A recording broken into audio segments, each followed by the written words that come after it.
Now, everyone in Altus is still without power 4 days after the storm. The crews have been working nonstop there to try and get those power poles fixed that fell because of the weight of the ice. Officials expect some power to be back on within the next 24 hours, but they aren't sure when relief will come.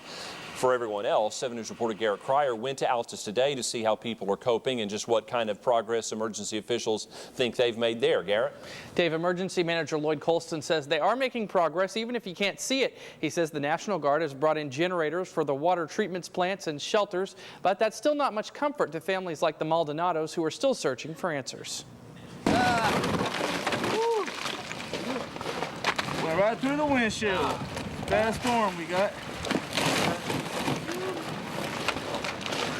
Can't fool around with Mother Nature. Not only have the Maldonados been without power for 4 days, they've been down a car, too. I didn't think it did any damage until my husband came home at lunch and noticed that it was through the windshield. So they have no power, no car, and now their mother desperately needs treatments for her dialysis. She missed Thursday's dialysis treatment and Saturdays because we weren't able to get her through. We just moved all that stuff out today, and we've been out for about 2 hours getting all that stuff out of the way. And while the Maldonados worked in their driveway, electric crews worked all over town. Altus Emergency Manager Lloyd Colston says the severity of the storm, plus other factors like weather, will delay progress. This compares to the January 2000 storm in northeast Oklahoma, where people were without power for 14 days because of the infrastructure damage in that area. Colston says President Obama's disaster declaration for Oklahoma could also speed things up, since it frees up federal money for local responders. Patience is a virtue. Just be patient. We will get through this. This is only temporary.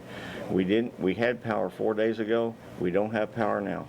In 4 days, we've made progress. As for the Maldonados, they're keeping their head up as best they can. Well, it stinks, but I guess you got to try to make the most of it. Try to be optimistic about it, be upbeat. Don't let it get you down. Colston says the hospital and areas around it will begin to get electricity back first, then they'll work their way out into other areas in Altus. Back to you.